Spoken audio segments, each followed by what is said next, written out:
Muling pumalaot ang ilang mangingisda sa Batangas City ngayong nakararanas ng magandang panahon. Samantala, tumaas ang presyo ng isda sa ilang pamilihan sa Batangas City. Alamin yan sa report ni Denise Abante.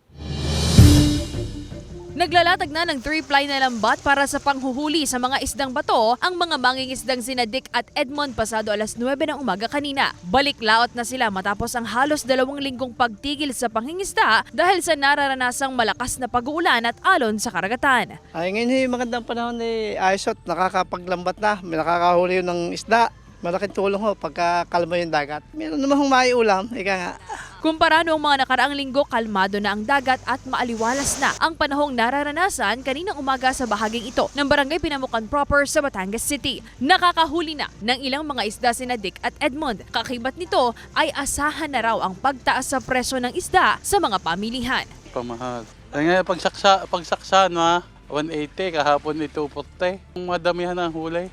Mas gusto po ninyo na kakaunti lang yun. Ayun, hindi maumay, madaming tao. Sa price monitoring ng Batangas City New Market, nasa 200 hanggang 220 pesos na ang kada kilo ng isdang galunggong at tulingan. Samantala, ayon sa Pag-asa, wala pa silang namamataang banta ng low pressure area pero posible pa rin daw maranasan ang panakanakang pag-uulan sa ilang bahagi ng Calabarzon at Mimaropa dala ng habagat. Wala po tayong ibang weather system except southwest monsoon o habagat.